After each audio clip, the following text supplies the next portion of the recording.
সেদিনকার বাড়িতে একা একা ছিলাম, একটু রিল তো বানালাম। দেন ভাবছি খিদে খিদে পাচ্ছে, কি করা যায় কি করা যায়। দেন আইডিয়া এলো, আমাদের এখানে একটা খুব ফেমাস ক্যাফে আছে, বহু দ্য স্কাই ক্যাফে। তো সেখান থেকে একটা পিৎজা অর্ডার করে নিলাম। তো সেটাই একা একা পার্টি করবো, কারণ মা বাড়ি নেই, বোরিংও হচ্ছিলাম।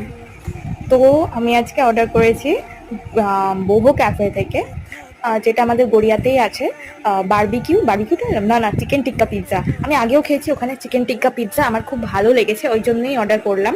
আগে আমি ওখানে গিয়ে খেয়েছি, এই ফার্স্ট টাইম আমি ঘরে অর্ডার করলাম। তো দেখি, আহা খুব ইয়াম্মি লাগছে একদম। কতক্ষণ ভিডিও করবো, হেভি গন্ধে একদম পাগল হয়ে যাচ্ছি। তো এর সাথে দিয়েছে চিলি ফ্লেক্স অ্যান্ড অরিগানো। তো গাইস চলো খেয়ে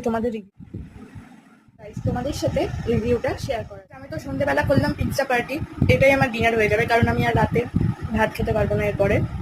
তো তোমরা কে কি খেলে সন্ধ্যাবেলা? তো গাইস অর্ডার তো করে দিলাম, কিন্তু ফিনিশ করতে পারিনি, এই যে রেখে দিলাম আর কি, পরে খাবো বলে। তো টাটা, দেখা হচ্ছে নেক্সট মিনি ব্লগে।